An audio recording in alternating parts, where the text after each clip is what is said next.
Me dijeron que no era lo suficientemente bueno para estar en la boda que pagué. Solo un mecánico, no familia. Así que sonreí. Cancelé todo en secreto y dejé que su día perfecto se derrumbara sin una sola palabra de mi parte. Mira lo que pasó después. Hola. Gracias por su continuo apoyo. Esto significa mucho para nosotros. Si disfrutan las historias que compartimos, suscríbanse a este canal.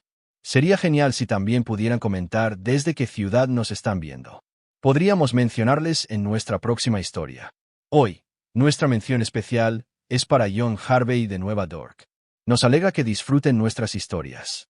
Ahora, profundicemos en los detalles de la historia de hoy.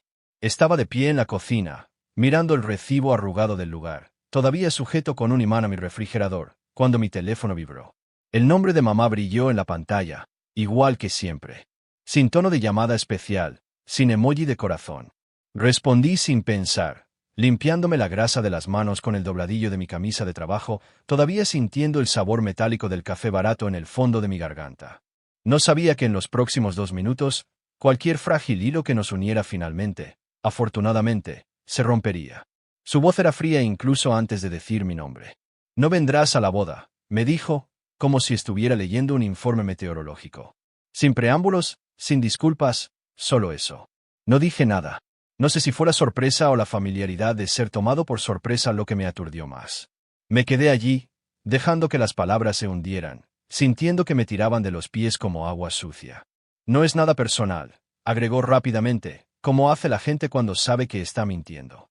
La familia de la esposa de tu hermano no quieren un mecánico en el evento, dijo, mecánico como si fuera algo vergonzoso, como un mal olor que no se podía quitar de las cortinas. Debería haber estado acostumbrado. La forma en que el orgullo siempre fue lo primero. La forma en que las apariencias triunfaban sobre todo, incluso sobre la sangre. Pensé en todas las pequeñas traiciones que había enterrado bajo las tablas del piso a lo largo de los años. Cumpleaños pasado solo, estancias en el hospital que nunca visitó, la vez que olvidó que me había graduado. Pensé en el alquiler que le había estado enviando todos los meses durante los últimos 4 años, manteniéndola en ese condominio demasiado grande del que le encantaba presumir pero que no podía pagar. Pensé en los $8,700 que había pagado por un lugar y un catering que ni siquiera vería. Y de alguna manera, todavía sonreí. Elegiste tu orgullo sobre mí, dije, con voz suave, casi tierna. Espero que pague tus cuentas. No respondió. Tal vez pensó que era solo otra rabieta que superaría. Tal vez pensó que todavía aparecería, como siempre lo hacía, hermoso, invisible. De cualquier manera, terminé la llamada antes de que pudiera decir otra palabra. Deslicé el teléfono sobre el mostrador y me quedé allí por un largo momento, sintiendo nada, ni ira, ni tristeza, solo el silencio ingrávido de algo que moría dentro de mí para siempre. El recibo arrugado me llamó la atención de nuevo, sujeto bajo un imán barato con forma de llave inglesa. Había estado planeando alisarlo, tal vez enmarcarlo como un extraño tipo de recuerdo. Ahora, se sentía más pesado que el refrigerador mismo. $8,700. 3 meses de noches largas. 57 horas de tiempo extra. Además, podía ser considerado indigno por personas que no sabían nada de mí. Me acerqué y lo despegué del refrigerador con 2 dedos, sintiendo que el papel se pegaba ligeramente por la humedad. Lo sostuve allí por un segundo, como si estuviera decidiendo si arrugarlo hasta convertirlo en nada o quemarlo hasta convertirlo en algo que importara. En cambio, lo doblé una vez, limpio y lento, y lo metí en el fondo de un cajón. No estaba enojado. Ni siquiera estaba sorprendido. Había terminado. No cancelé todo de inmediato. Eso habría parecido demasiado a ira, y no estaba enojado. Ya no. La ira es algo que sientes cuando todavía esperas algo diferente, algo mejor. Lo que sentía era más parecido a la gravedad, silencioso, permanente e imposible de discutir. Me senté a la mesa de la cocina durante mucho tiempo, mirando el laminado despegado, pensando en cuánto había entregado sin pedir nada a cambio, ni gratitud, ni reconocimiento, ni siquiera respeto básico. Lo primero que cancelé fue el catering. Los llamé justo cuando estaban preparando las confirmaciones finales del menú. La mujer al teléfono sonó confundida cuando le dije que cancelara el pedido, pero educada. Había una pequeña tarifa de cancelación, dijo disculpándose, apenas una mella en comparación con el total que ya había invertido. La pagué sin dudarlo. Número de tarjeta memorizado del ciclo interminable de facturas. Luego fue el lugar. Ese dolió un poco más. Habían reservado la fecha exclusivamente porque prometí el pago completo por adelantado. Casi podía oír el desdén en la voz del gerente cuando le dije que ya no lo necesitaría. Sin reembolso. Las políticas eran políticas. Asentí en el silencio, sabiendo que no podía verme, y susurré, quédatelo. No por generosidad, sino porque no necesitaba la pelea. Que se deleitaran con los restos de lo que pensaban que me habían quitado. Para cuando terminé de cancelar todo, la cocina se sentía más fría de alguna manera, como si la ausencia de todo ese esfuerzo y dinero hubiera creado una corriente de aire invisible. Revisé el refrigerador por costumbre, aunque no tenía hambre. Una botella de crema. Algunos huevos. Una hamburguesa sobrante envuelta en papel encerado de una noche en un restaurante que había tenido solo 2 semanas atrás. Cerré la puerta más fuerte de lo que pretendía, los imanes traqueteando ligeramente, el cajón del recibo latiendo como un corazón contra mi silencio. Lo último que debía hacer era cancelar los pagos del alquiler. Abrí la aplicación bancaria, mi pulgar sobre la pantalla por un segundo más de lo necesario. Podía oír su voz en mi cabeza, la forma en que siempre decía gracias, como si fuera un favor para ella, no algo por lo que debiera gratitud. Pensé en la primera vez que lo configuré, hace unos años, cuando perdió su trabajo y me lo dijo en una llamada telefónica apresurada y avergonzada. Ni siquiera lo pensé 2 veces. Fue automático. La familia es familia, después de todo. La familia es familia. Me reí una vez. Solo. Un sonido vacío que ni siquiera se sentía mío. 2 clics, un deslizamiento. Cancelar pago recurrent. Confirmer. Sí. Así como así, el dinero que había fluido de mí a ella como un reloj se detuvo. Sin advertencia, sin explicación, sin disculpas, solo silencio. Fue gracioso, de una manera enfermiza. La gente habla de la venganza como si fuera fuego, ruidosa, desordenada, destructiva. No hablan del tipo más silencioso, del tipo más frío, donde simplemente te alejas y dejas que la ausencia hable. Sin gritos, sin portazos, solo nada. Deslicé el teléfono por el mostrador y me recosté en la silla, dejando que el silencio me envolviera como una segunda piel. Afuera, el sol comenzaba a ponerse, sangrando naranja óxido a través de las persianas. La ciudad murmuraba abajo, neumáticos sobre el pavimento, bocinas distantes, el zumbido bajo de la vida de otras personas que continuaban sin mí. Por primera vez en años, no era parte del peso que sostenía el mundo de otra persona. Pensé que podría sentirme culpable. No lo hice. Pensé que podría sentirme libre. Todavía no. Pero estaba llegando. Y ellos lo sentirían pronto. La forma en que la ausencia resuena más fuerte que cualquier palabra. El día de la boda llegó como cualquier otro sábado. Me desperté a las 6. Por costumbre, como lo hacía para los turnos tempranos, la luz del sol se filtraba a través de las persianas. Preparé café, negro y amargo, y me senté junto a la ventana, con el teléfono boca abajo sobre la mesa, dejando que el mundo se moviera sin mí. Sin mensajes de texto, sin llamadas, sin alarmas que me recordaran recoger flores o coordinar llegadas. Era invisible y, por una vez, no me importó. Al otro lado de la ciudad, el desmoronamiento ya habría comenzado. Lo imaginé en silencio, la prometida de mi hermano mirando el reloj por 5ª vez, su sonrisa demasiado tensa, los invitados deambulando por un lugar vacío, el olor a piso sin lavar reemplazando el aroma prometido de lilas y champán, la comprensión amaneciendo, lenta y fea, de que no venía comida, ni música, ni mesas cuidadosamente arregladas, ni aplausos esperando al final del pasillo. Imagino a mamá caminando por el pasillo vacío con su vestido alquilado, sin oír nada más que el ruido de sus propios tacones contra las baldosas baratas. Sin vendedores instalándose, sin fotógrafos zumbando con su falso entusiasmo. Solo silencio y el murmullo bajo de invitados incómodos tratando de no hacer contacto visual. Tomo un sorbo de mi café y dejo que los pensamientos se asienten, no como una fantasía, sino como un hecho. Las acciones tienen consecuencias. Incluso el silencio tiene peso. En algún momento entre mi segunda y tercera taza, mi teléfono comenzó a vibrar, no a sonar, a vibrar, el tipo de pánico silencioso. No lo contesté, ni siquiera lo volteé para ver la pantalla. Lo dejé vibrar sobre la madera durante unos segundos antes de que se detuviera, como un insecto moribundo. Ya sabía quién era. Tal vez al principio fue mi hermano, paseándose con su traje almidonado, su voz subiendo a ese registro tenso que la gente tiene cuando se da cuenta de que el mundo no está siguiendo sus planes. Tal vez luego fue mamá, marcando una y otra vez, su voz primero con enojo, luego deshilachándose en algo cercano a la desesperación. Tal vez incluso un pariente o dos tratando de mediar, como si la herida pudiera vendarse con palabras después de que ellos mismos clavaron el cuchillo. Me quedé junto a la ventana, viendo cómo el mundo se inclinaba hacia el mediodía, viendo cómo la luz caía sobre una acera agrietada, un par de adolescentes riendo demasiado fuerte, una mujer paseando a un perro tuerto, cosas ordinarias, cosas que no exigían lealtad ni sacrificio ni vergüenza.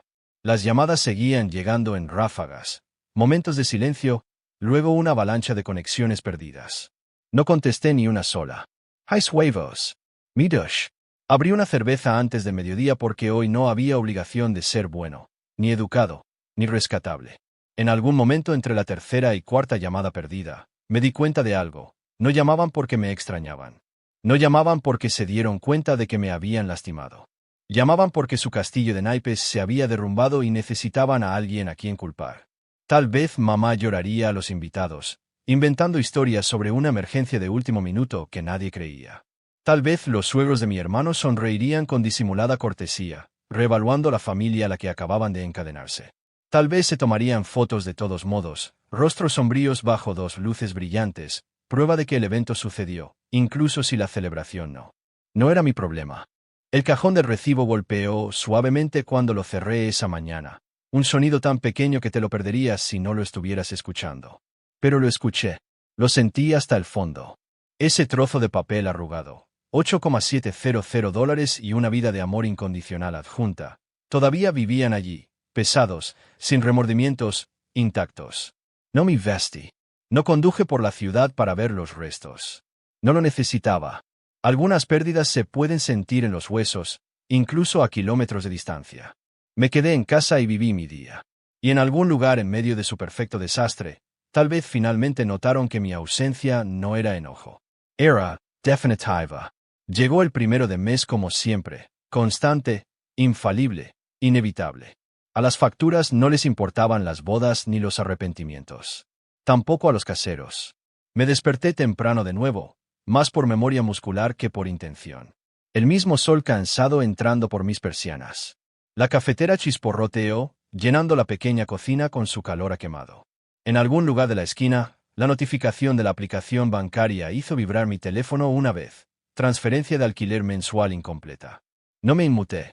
Simplemente tomé un sorbo lento y lo dejé allí en la pantalla, un recordatorio silencioso de que algunas cosas, como la lealtad, no deberían haber sido automáticas en primer lugar. La imaginé despertándose a la misma hora, caminando descalza por las frías baldosas del condominio en el que la había mantenido. Tal vez fue a la cocina, esperando que el café ya estuviera hecho, porque eso es lo que hacía la gente como ella. Esperar que las cosas aparecieran, asumir que el mundo se adaptaría a sus necesidades. Tal vez abrió su aplicación de alquiler a continuación, sonriendo perezosamente al pensar en la transferencia automática. Tal vez fue entonces cuando se le encogió el estómago.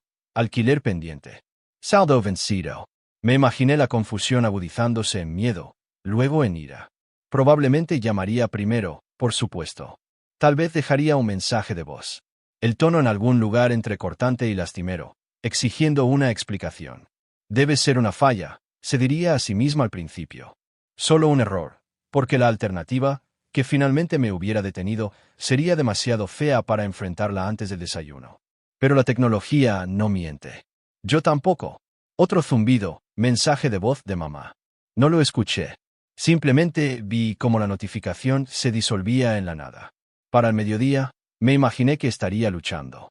Tal vez una llamada al casero, pidiendo una prórroga que no podía permitirse. Tal vez un mensaje de texto desesperado a mi hermano, quien lo leería, frunciría el ceño y luego miraría hacia otro lado. La familia de su esposa no se casó con este desastre para subsidiarlo. Las apariencias solo se extendían hasta cierto punto cuando las facturas comenzaban a apilarse como ladrillos alrededor de los tobillos. El desalojo no llegaría de inmediato.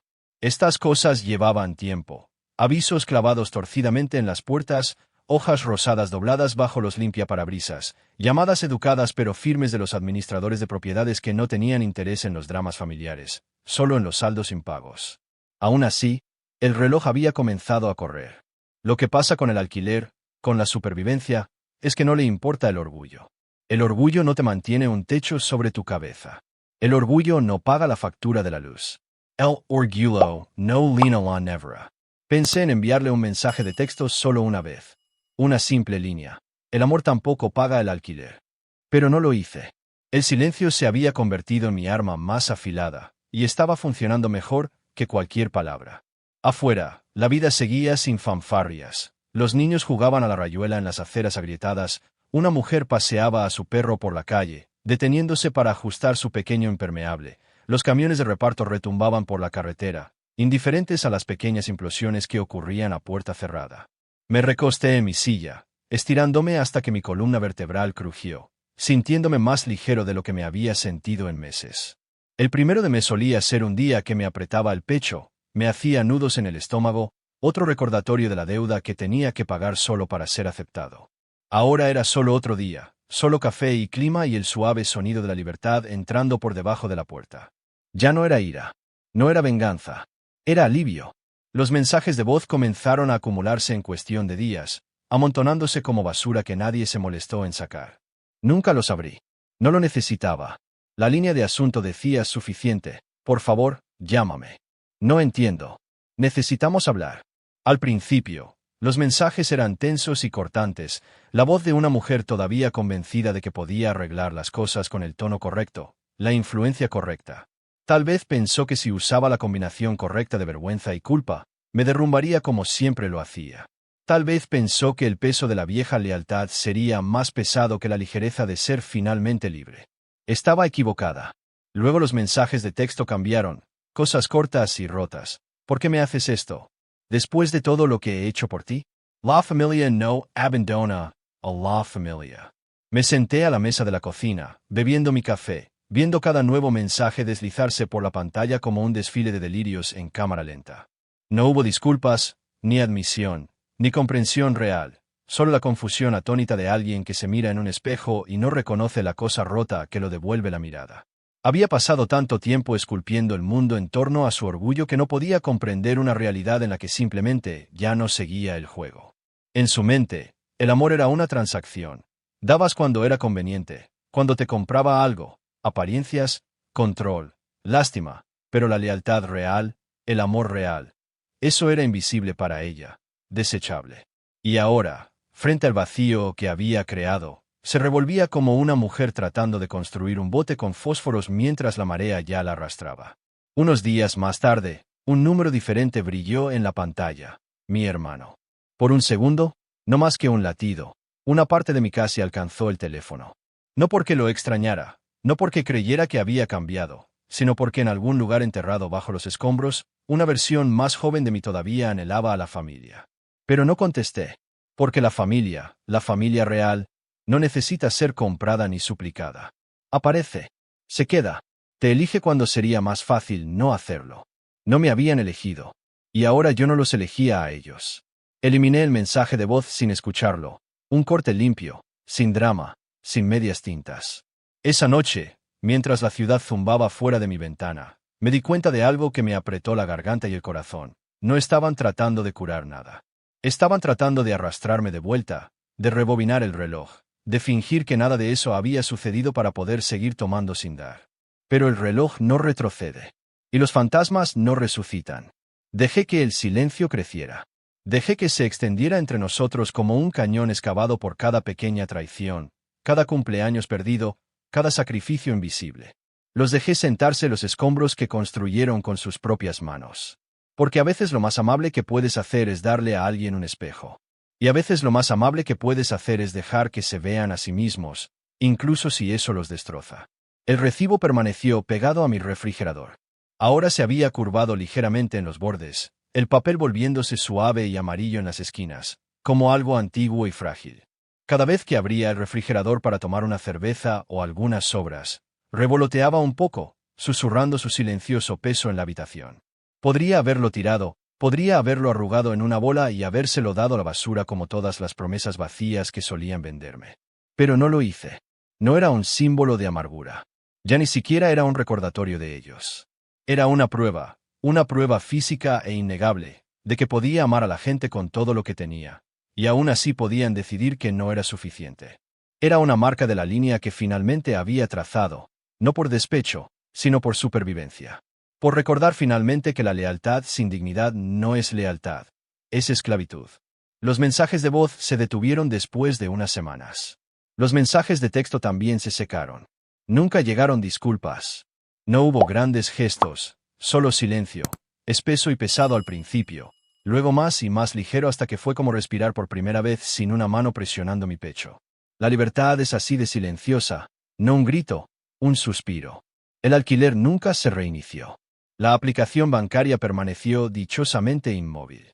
Y cualquier condominio al que se hubiera aferrado, cualquier historia que hubiera inventado para salvar las apariencias, nada de eso me importaba ya. Ella no era mi responsabilidad. Él tampoco. La sangre no te da derecho al alma de alguien. No te da un asiento en su mesa cuando has pasado años pateando las patas de debajo de ella. Algunas noches todavía pensaba en ellos, pero no como solía hacerlo, no con esa dolorosa necesidad de que me vieran, de que me eligieran, de que finalmente estuvieran orgullosos. No. Ahora era como recordar un sueño en el que alguna vez estuviste atrapado, vivido en ese momento, pero desvaneciéndose rápidamente una vez que sale el sol. Creé nuevos hábitos, pequeños al principio, dejar mi teléfono en no molestar todo el día sin culpa, tomar turnos extra cuando quería, no porque tuviera que financiar la vida de otra persona, conducir hasta el lago los domingos solo para sentarme en la tranquilidad. No había expectativas esperándome cuando regresaba. Construí una vida por la que nadie podía atribuirse el mérito excepto yo. A veces la gente pregunta cómo es la venganza. Esperan fuego, gritos, grandes escenas de retribución. Pero la verdadera venganza, del tipo que se hunde y nunca te deja ir, es esta: vivir mejor, vivir más libre, vivir sin ser tocado por los escombros bajo los que intentaron enterrarte. Y cuando paso por el refrigerador, a veces toco la esquina de ese viejo recibo con 2 dedos, un pequeño saludo privado al chico que no sabía nada mejor y al hombre que finalmente lo hizo. El alquiler estaba vencido. El amor estaba vencido. Y ahora también lo estaba la paz que elegí para mí. Y por primera vez en mi vida, no le debía nada a nadie. Si alguna vez has sido el que dio demasiado, se quedó demasiado tiempo o perdonó con demasiada facilidad, esta historia es para ti. Suscríbete para obtener más historias reales de venganza emocional que curan el alma. Nos vemos pronto en la próxima.